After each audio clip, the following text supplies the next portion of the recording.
Okay, so welcome on our new episode of podcast Way Out of Childhood Trauma and all type of traumas we have in the life and how we deal with them. Today I have here amazing guest, which is Penelope Camarata, which is therapist from Pennsylvania, but her background is that she's EMT and helping people in first line.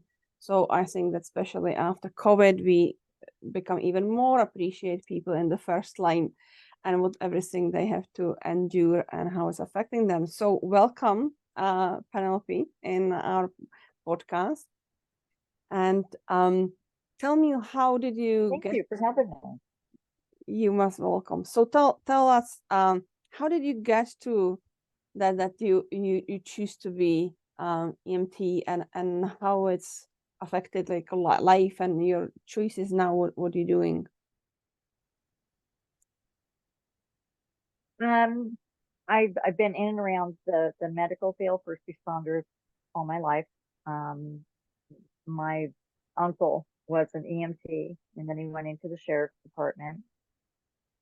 And I never kind of understood why he went to the other, because they're kind of opposite of each other.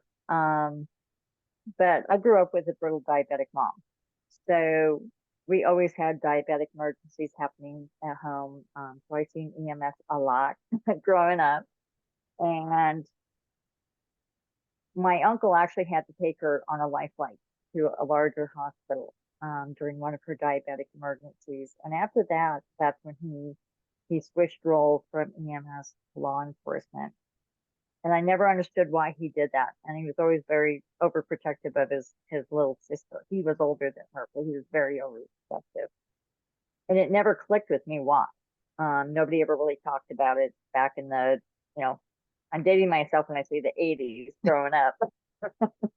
um, so when I became a mom, my middle child at 14 was diagnosed with type 1 diabetes, the insulin dependent diabetic.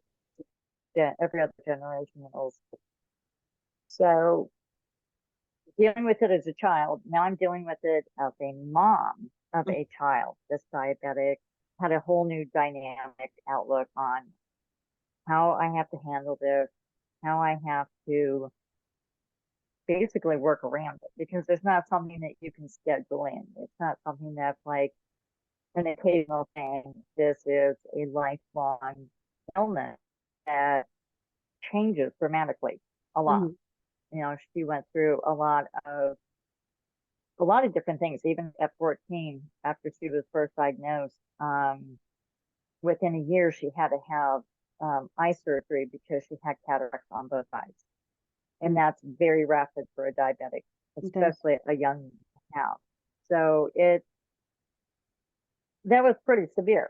And for her to have trauma was a big deal, because she's still trying to adjust to the fact that she takes insulin. This isn't going to go away. It's a chronic thing. And now she's got to have surgery on her eyes. And now she's perceiving herself as being different.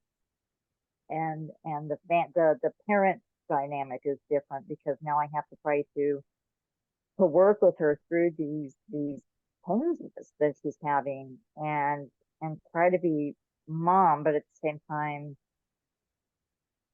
be professional in the sense of, let's get to the facts here. We have to separate that emotion from the logic. So at that point, it's a struggle, and it was a struggle balancing out with two other kids as well.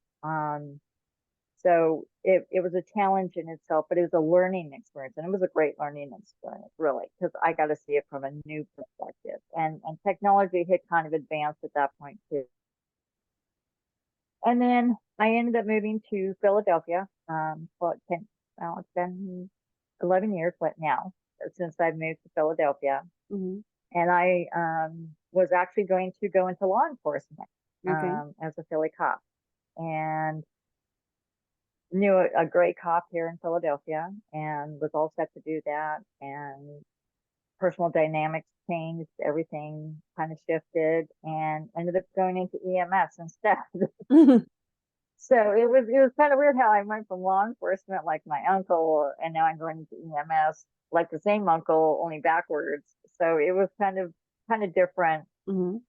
but I kind of got to understand it, why he chose what he chose and stuff. And it at that same time, what shifted me was the fact that the friend that I knew coming into Philadelphia, just one person out of 5 million people, he was a lieutenant with the police department, and he took his own life Dang, I'm sorry. unexpectedly. And it hit me really hard because I found out about it 2 days before I took my state test Mm-hmm. for EMS. So I had to figure out how to put that on the back burner, so to speak, and focus on getting through my testing because I'd already busted my rear for 3 months. And I wasn't going to lose that. And I couldn't afford to lose that and go backwards. And it's not something I wanted to fail at. And the hardest part about that was finding out that he had died on my youngest daughter's 17th birthday. Mm. So that was kind of like a double whammy.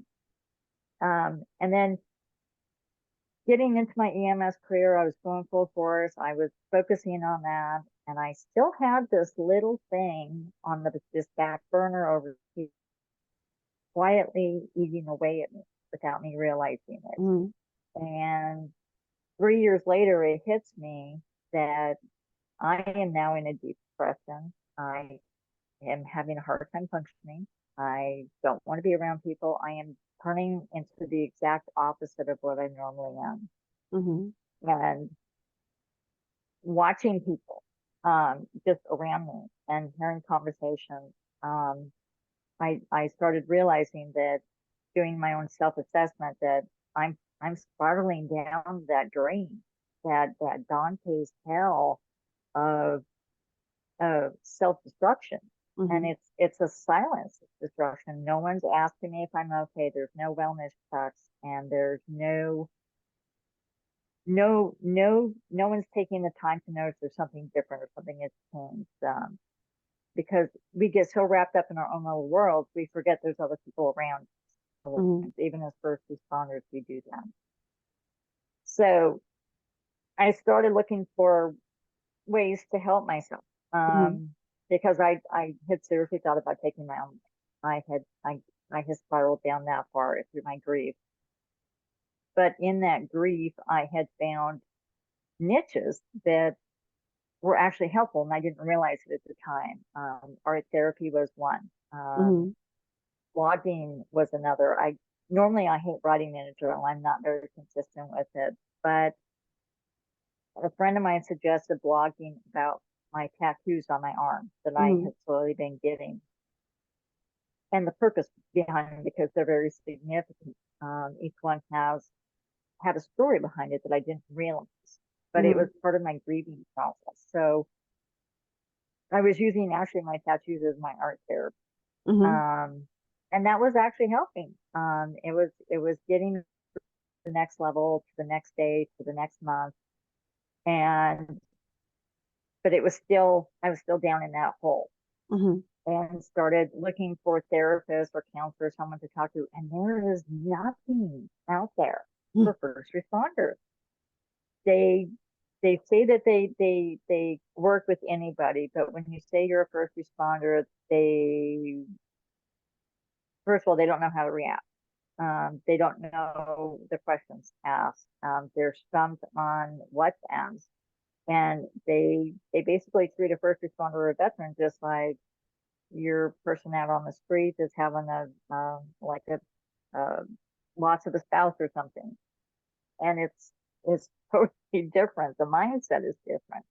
We're so type A personality that we think differently, we process things differently, we see things differently, Mm-hmm. because we see people at their worst day, and we get screamed at for getting a ticket, for someone getting a ticket. We get yelled at because the road's blocked because of an accident and they're late on something. It's never about, hey, is everybody okay? It's, I have things I have to do and you're in my way. Um, Mm-hmm. it's the death of somebody that is either unexplained or unexpected. It never should have happened. Freak accidents that are just, there's no reason for a lot of this stuff. There's no explanation as to why it happens, but we always ask that question as to why. You know, what could possibly motivate someone to do this crazy stuff? And a lot of times there's no answers. And then when you try to find a counselor that to help you process that, they'll have no answers for you. That's what you're looking for. And it's not necessarily that you're looking for the answers, it's that we're looking for, I guess, recognition and validation of our feelings. Because, you know, paramilitary organizations are taught to be tough, you know, show no weakness, you know, you're only as strong as your weakest link. If you have a mental health issue, then I can't trust you. You know, trust comes into it. Level of confidence from your coworkers goes down. There's even, you know, you can even classify bullying and like shaming in part of that, because of all the stigmas that are associated with paramilitary organizations. And so when I started going through these different, you know, the art journaling, the tattooing, I started with Reiki and found out that I enjoyed it. I actually have a natural knack for it. And it was something that I didn't think was actually working for, because it wasn't tangible. And then I realized it was, because I felt better afterwards. I had more energy. And then it's like I wanted to share with everybody. And everybody that I work is, you know, first responders, but that who like focused on, and these guys like, oh, I don't understand what energy is. That's just, you know, it's just too weird because I can't touch it. To me, it doesn't exist. You know, they cannot relate to massage therapy more than they can to Reiki. It's like, you know, just because you can't see it or touch it doesn't mean it doesn't work or exist. And so I would experiment on them. I would use them as my guinea pig. When I first started, like, you know, I want to give you a Reiki session and see how you feel afterwards. You know, just keep an open mind on it. And when I did that, they actually felt better, and they couldn't understand why. And it's that shift in energy is just because we can't see it or feel it doesn't mean it's not there. It doesn't have an impact on it. It does. It has a huge impact on it. We have energy all around us. From everything that we own has energy. Whether it's good or bad is that's totally up to what you transmit out to it. Because if it's positive energy, you're going to get a good feeling about it. If it's a bad energy, or if you instantly don't like a person, or you feel on guard with them, well, there's a reason why they have that negative energy. And it's always on the spot. You cannot argue with that, because there's nothing guarding it or controlling it, basically. And so what I found working with the Reiki and with like sound therapy, breath work, integrating that into my programs for my clients has made a huge difference on them accepting what they're working. They're able to actually do the breath work and the open-mindedness, the flow, from a third person perspective better, because they can distance themselves and still feel safe, and still have that outlook of, I can see it from a different perspective. One, because I'm older, more mature, and second, because nothing can hurt me. I'm just the observer. And when you tell people that they're just the observer in an observation mode, they don't feel threatened, because they're not actually physically reliving at that point. Yeah, absolutely. And that's where, you know, that's what a lot of the trauma is that, and it's hard for people to say that I can't heal from trauma, because they presume to think that, and a lot of practitioners put them into a state where they have to relive that trauma. And that is the hardest thing for, especially a first responder. You cannot, because it's like living in a nightmare. And Yeah, of you're the course. hamster on that wheel, but you're just, you're just spinning around. You're not going anywhere, you're not doing anything. You start to relive it over again, and it doesn't stop. Mm. And so when a lot of people will ask first responders, well, what was your worst day on the job?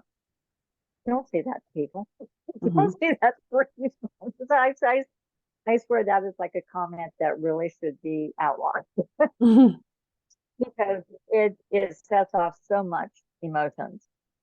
And it actually can, and people have actually regressed from progress that either through denial or whatever, recovered from addictions.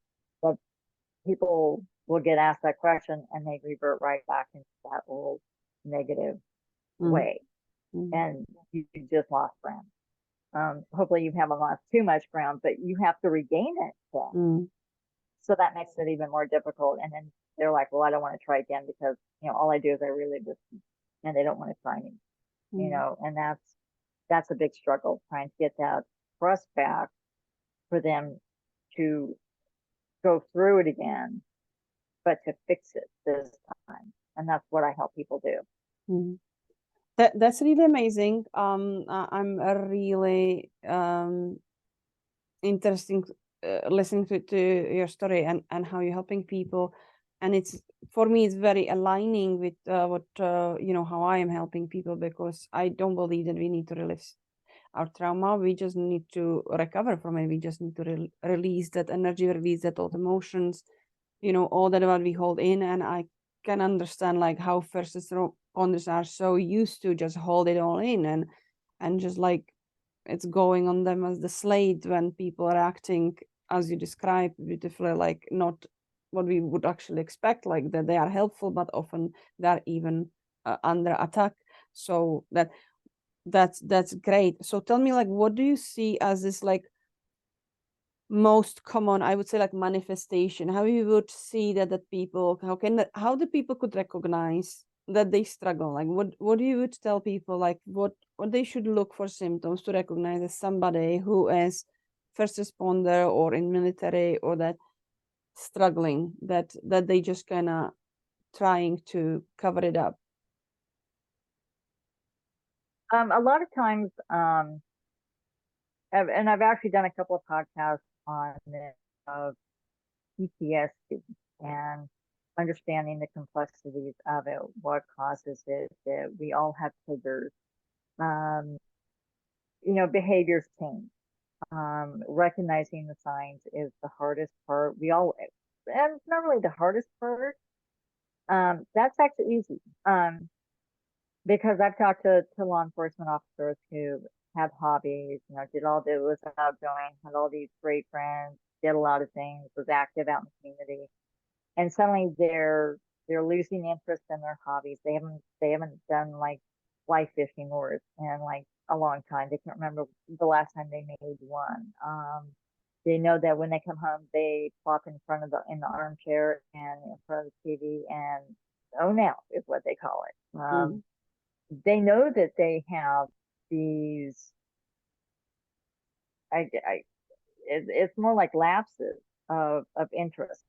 They know that when they go out at the end of a shift, a lot of firefighters, the first place they hit the bar, and they hit the bar with their coworkers because that's like their family. That basically is the surrogate family. They go out and they socialize with the family. To decompress. And they know that, yeah, I drink after my shift to relax because when I go home, I have nothing but chaos at home. And I really struggle with that mindset from first responders because it's, and I have a friend who, bless his heart, he started out as a medic, went to firefighting, and due to injuries, he's now a driver for a battalion chief.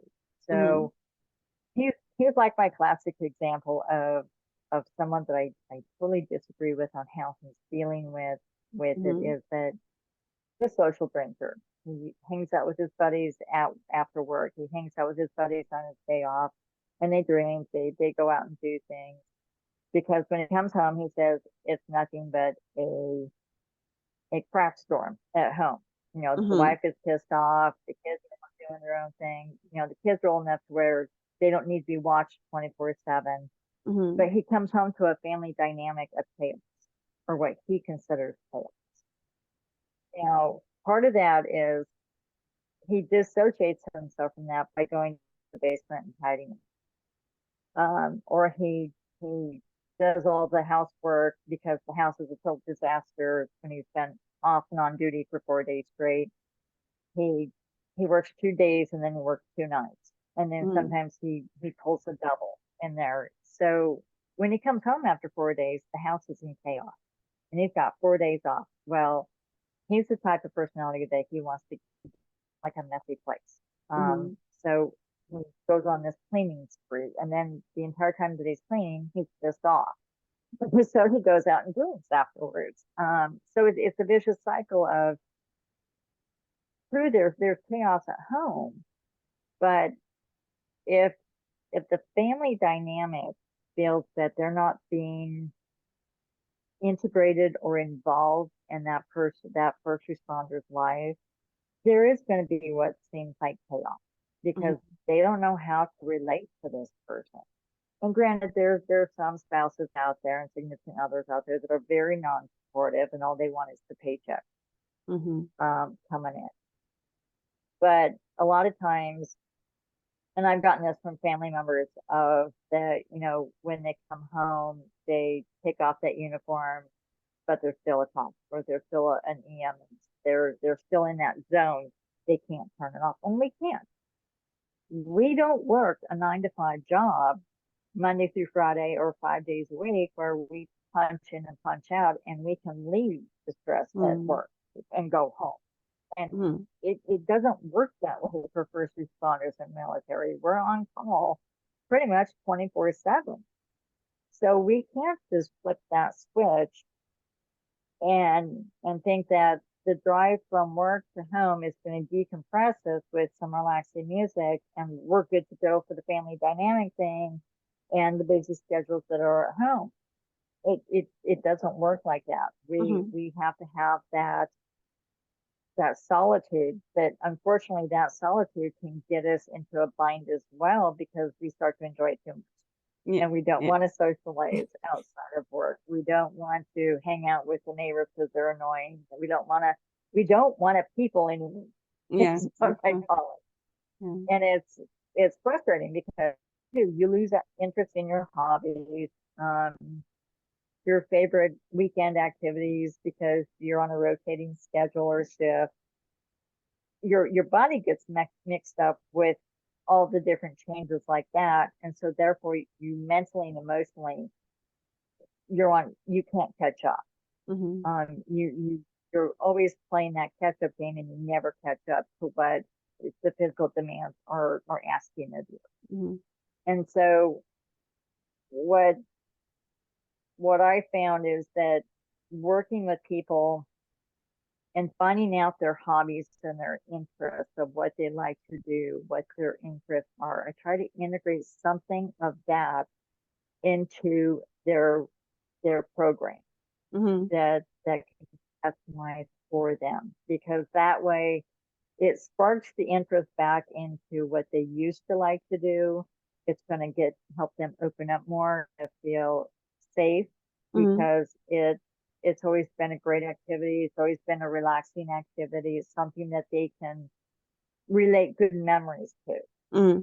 And once you have that relation of good memories and positivity, it opens them up to where they're more able to want to work on the bad stuff because they want those good memories to start coming in more often because it's that endorphin of good Mm-hmm. feelings and they miss that. Once they get a taste of that endorphin of good endorphins, they want more. Yeah. Without the synthetic, I Mm-hmm. guess, the synthetic resources. But it's the tough part is getting them to acknowledge that, yeah, it's okay to like your hobbies. It's okay to have hobbies. It's okay to open up. And that's the biggest part, is getting them to feel safe enough to open up. So what you would be your advice to,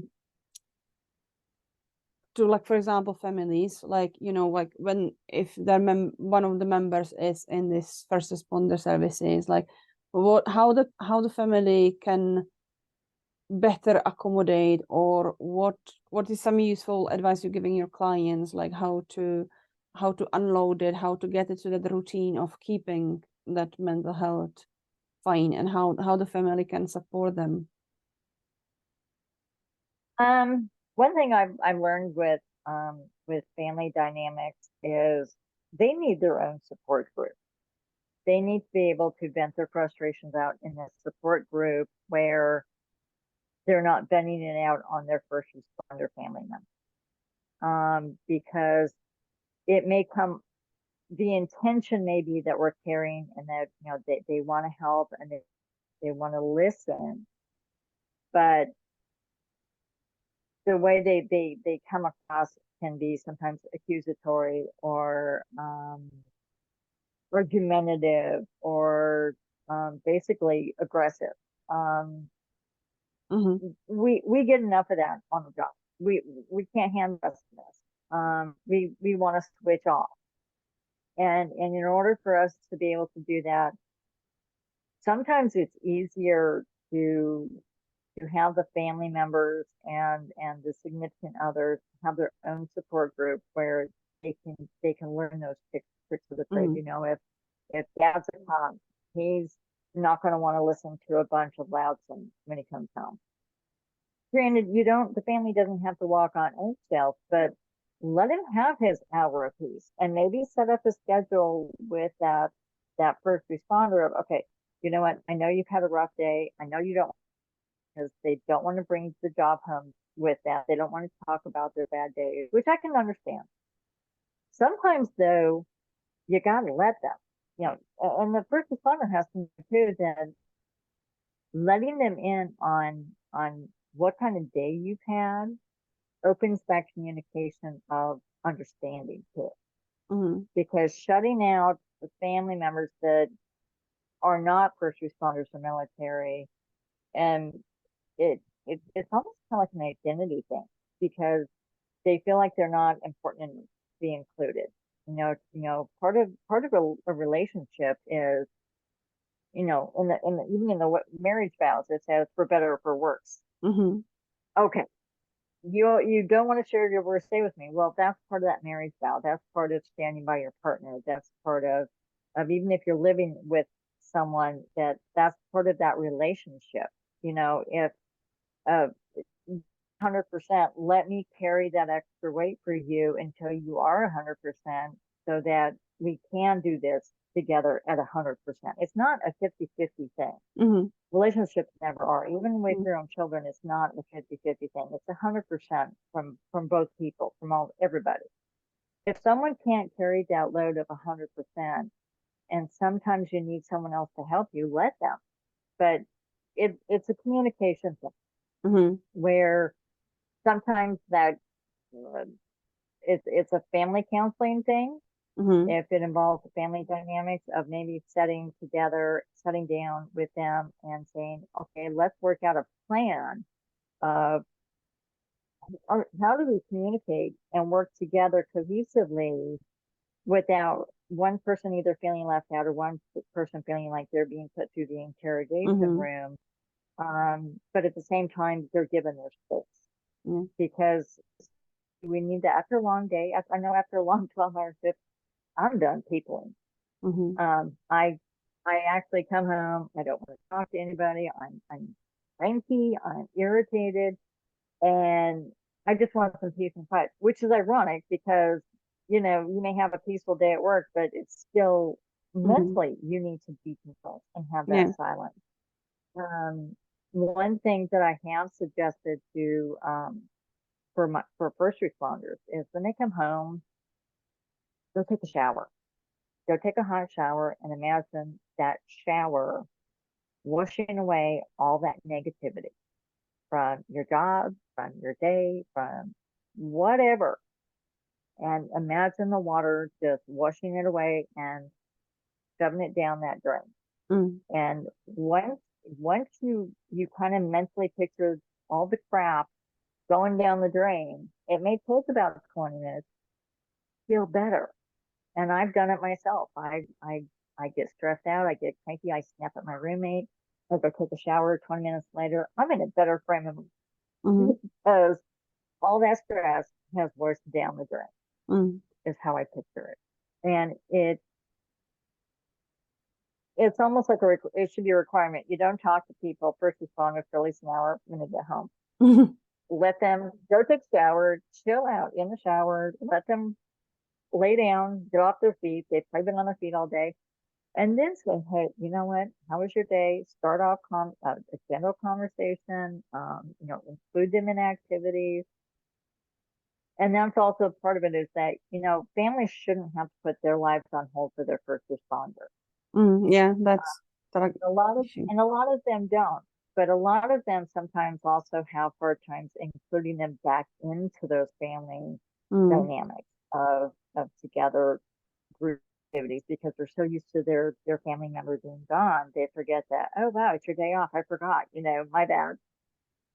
So it's an awareness, it's communication, it's a lot of different things that we assume and kind of take for granted because we get so much into a routine that we forget about things that pop up unexpectedly. And so having a support group for the spouses, their family members, and one for the first responders, and then one together as a group, or as like coming together as a family, just having that, almost like a strategy session when they come together. Not a venting session, just a strategy session of how can we make this work? Because first responders and military seem to have the highest amount of divorces. No, I can imagine. Yeah, and abusive relationships. So, it's like, okay, well, now that we've identified two issues of problems, let's get down to the root cause of it and try to find a workable solution that everybody comes out a winner on this. And nobody's left out. There's no blame game going on. And if we can't mesh together like that mud ball, okay, then I guess you call it quits. But we haven't tried every dynamic before we called it quits. I think too many people are quick to end it before trying to work things out, like back in the 50s. My grandparents, bless their hearts, they disagreed. They had the separate beds type thing, from the 50s, 60s. And if they argued privately, but they worked it out and they stayed together through thick and thin. And he was my grandfather was ex-Army. So he had his own issues from that. And my grandmother put up with a lot from him, but she wasn't willing to walk away from him because he was an idiot. She stuck by him until he died. And she swore she'd never get married after that, though. And then 3 years later, she suddenly got married. And he was the love of her life. It was a second romance, and he treated her like the queen. And when he passed away from Alzheimer's, and she died a week later from a broken heart. So it was like, wow, things like this can happen. This is how marriages are supposed to be. Instead of, we have a little bit of rough water here and okay, we're done. See you later. There's other solutions. I see that it's really can sometimes hard to find the balance, and I see like from how you describe it, it's about that find that balance, because I work a lot with I would say the children of the first responders, like now adults, of course, but from military families, for example. And they were so severely affected by, trauma responses of their fathers or mothers, by the lack of their presence, by that, priorities always on them, never on me. There is never time. When they came up, they just snapping. They never, not ever came to my game, never show attention. Always, I am always something like 100 on the priority, because what are they doing? It's more important that my life, So I cannot see it a lot from other perspectives. So I'm really, this is so interesting, because I believe that it's about healing all families. We, everybody have their own trauma, or own things to deal with, and especially like in this, like the roles are important, but on another side, as you say, they shouldn't become excuse for treating the family in the way that family is not important. So it's finding the balance, and finding the space for each, and communication is the definitely key. So if somebody wants to work with you, it's a first responder, or know somebody, or is maybe family member, and would be interested to know how can be help somebody, how long your program takes, or what they could expect, and how they will find you, how they can contact you. Well, first of all my programs are customizable. My shortest program, let's see, it was 1 month. I did 2 sessions with a veteran on going back through his childhood traumas and mentally giving him his younger self a safe haven, and actually work through his traumas on his own. We had the initial consultation, which is 20 minutes, and it's free. And then he worked with me twice and picked the guided meditation up immediately. Knew exactly how to focus it, how to work through it, because once he was told that he's a safe place, he's just watching this past trauma as an observer. It clicked with him that, oh, okay, so I'm not reliving this, I'm just watching it like a movie. And then I worked with him on taking steps, talk to his younger self, and finding that safe haven, because as children, we always look for someone to be our safe haven, to take us to safety, to be there for us, to have our back. And if that person is not available, where do we go? And a lot of times that's when we tend to hide in closets, hide under the bed, run to the friend's house, trying to find that sanctuary place. And so what I did is I worked with him on finding a way to have a conversation with his younger self on what the problem was, who his safe person was, why were they not available, and then he take it upon his adult self to take that child to a safe place.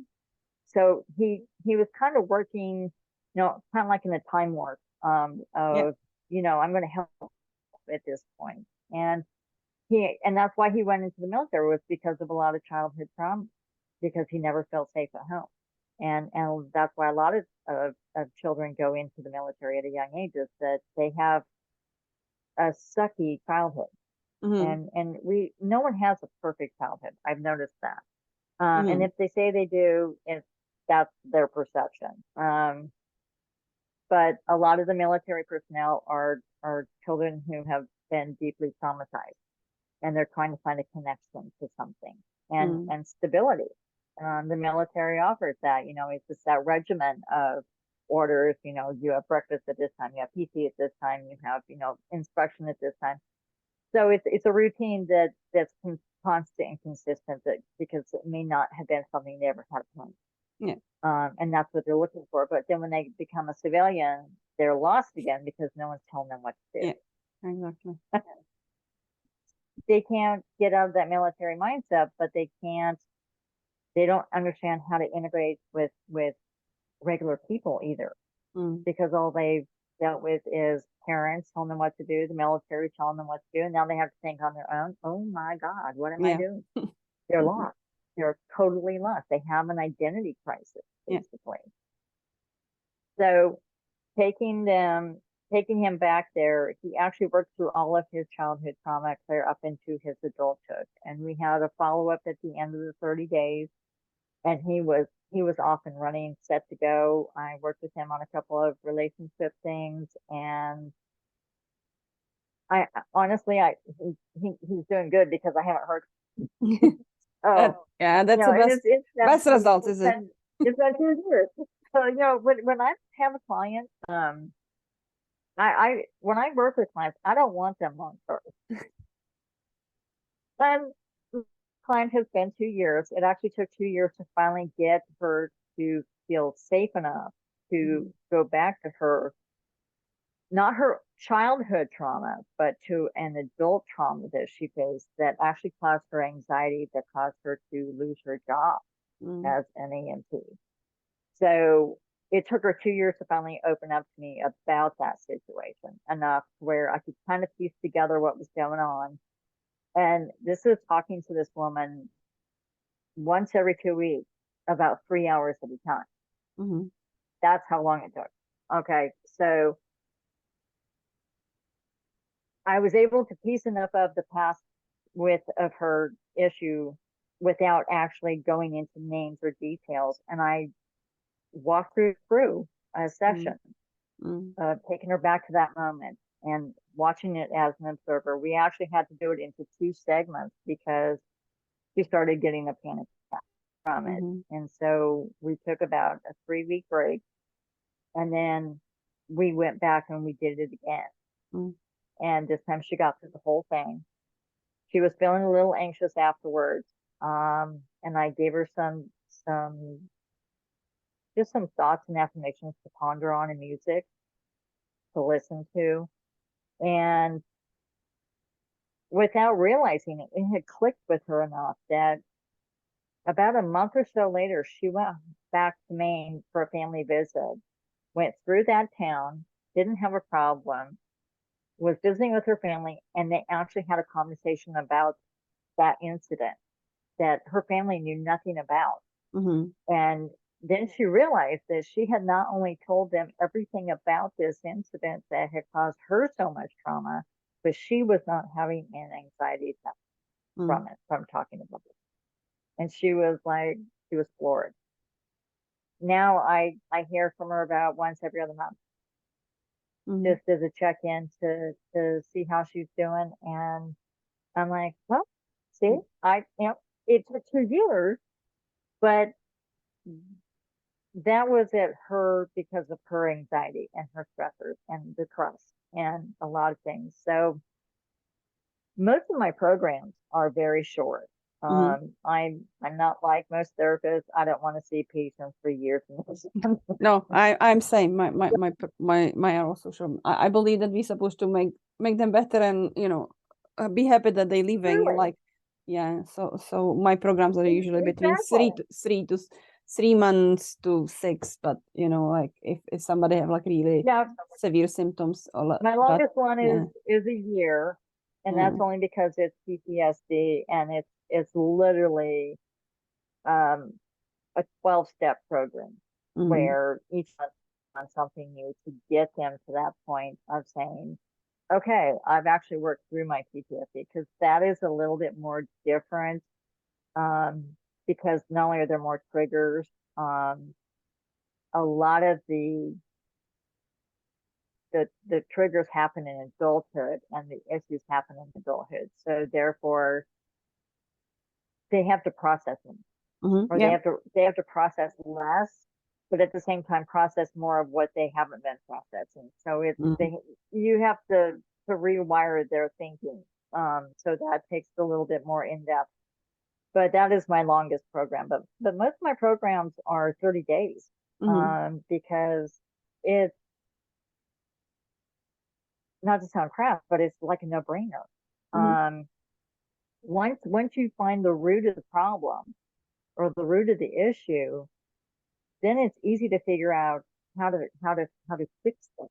Yeah. It's not us fixing it, it's them Them. fixing it. That is the challenge sometimes, because they're there because I don't know what to do. Okay, well, here's the step. I don't want to do that. Okay, you got to work with me on this. It's I can't fix them. I Yeah. can't heal them. They can only heal themselves, Themselves. and we can give them the tools. And that's the biggest thing, is getting their confidence up and up in themselves, so that they know that they can heal themselves. We're just guiding them Mm. to find the right direction that's going to work for them, basically. And it's a trust issue in themselves more so than in. Mm. So that's great. So how people can contact you if they will want to question if you would work with them, or if they will have question if they will be right fit for. The best place to schedule a free consultation is on heal.me, and you can look me up under Philadelphia, Pennsylvania. I'm the only first responder wellness life coach on there, but you have to put in Philadelphia, Pennsylvania as the location for me to possibly. Mm-hmm. You can schedule the free 20-minute consultation there for free. And then I basically, it's almost like a little informal interview type thing to see if we're going to be a good fit or not. Some of them it's not going to work. And then I'm on Facebook with Internal Consciousness. I am also on Instagram, Twitter, and LinkedIn, all with the same name, Internal Consciousness. On Twitter, it's EMS Fitness 323 is where that one is located at. And my Facebook has my website and my email, as well as my phone number. They can always contact me through any of those venues. My webpage is http://internal, INTERNAL consciousness.ueni-web.com. That's amazing. I will put also to the description of episode the ways how the people can contact you if they listen to us and would like to contact you. So thank you very much for coming to our podcast, Way Out of Childhood Trauma. I think that it was so amazing to hear from point of view of people who are very, to some level, sometimes more shown as the causes of trauma of others, for example, in childhood trauma when he's speaking. So it was really amazing to see it from the point of view of first responder, and what families can do, that balance can be found, and that they can be helped to cope with that, and be doing these very important jobs we're doing, if it's the protecting, if it's the MNT is so important. Is it like we need ambulances going around and saving people? I'm grateful because I had the car accident, and like without MT coming to the place, I would not be here today. So I see it as very important role, and it's great that it's now available support specifically for these roles. And I hope that more people will take up this, that your message will spread, and more people will realize that they don't have to suffer by themselves, that they don't have to keep it all in and carry on until they break down, but that they can have balanced life also, even when they're doing this very demanding but very important job. Thank you for having me. That's my biggest thing is, we don't have to suffer alone, and trying to get rid of the stigmas is the biggest goal, because those stigmas about our mental health and wellness are detrimental to everyone's health. Because if you don't have mentally well and emotionally well first responders, they can't be out there helping other people. And the stigmas about mental health is a sickness or anything like that is just, it needs to be erased. Absolutely agree. Yeah, why we are here. So thank you very much for coming, and have a beautiful day. And okay, bye. All right. Thank you. Thank Good you. luck.